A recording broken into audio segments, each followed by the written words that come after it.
నరులము మేము మనుషులము దేనికి పనికిరాని వారమైనప్పటికీ మా పట్ల మీ కనికరమును కృపను అనుగ్రహించి ప్రేమ చూపెట్టి మమ్మల్ని ఆశీర్వదిస్తూ అనుదినము నడిపిస్తున్నందుకై మీకు స్తోత్రాలు చెల్లించుకున్నాం. అయ్యా ఇదిగో తండ్రి, మేము పాపంలో ఉన్నప్పుడు మా పాప విమోచన మీరు జరిగించారు, పాప ప్రాయశ్చిత్తము చేశారు. అందుకే మీ స్తోత్రాలు. అయ్యా ఇదిగో తండ్రి, మా పాప క్షమాపణ అనుగ్రహించి అయ్యా మేము ఈ లోకాన్ని విడిచిపెడితే పరలోకంలో మీరు మమ్మల్ని ఉంచడానికి అయ్యా మా కొరకే పరలోకాన్ని సిద్ధపరిచేందుకు స్తోత్రాలు.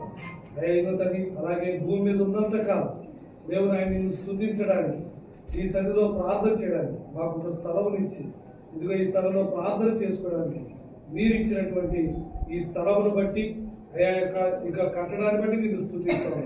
మీరు దీవించండి, ఆశీర్వదించండి, మీ కృపలో భద్రపరచండి. అయ్యా ఇదిగో తండ్రి, ఈ బుధవారం జరగబోయే స్తుతి గుడి విషయంలో కూడా మీ కనికరమును కృపను అనుగ్రహించి మీరే జరిగించమని, అయ్యా ఇక్కడ జరుగుతున్న ఆరాధన విషయంలో కూడా మీ సహాయం దయచేయమని మా ప్రాణప్రియుడు రక్షకుడు యేసయ్య అతి శ్రేష్టమైన నామములో స్తుతిస్తూ అడిగి వేడుకుంటున్నాము తండ్రి.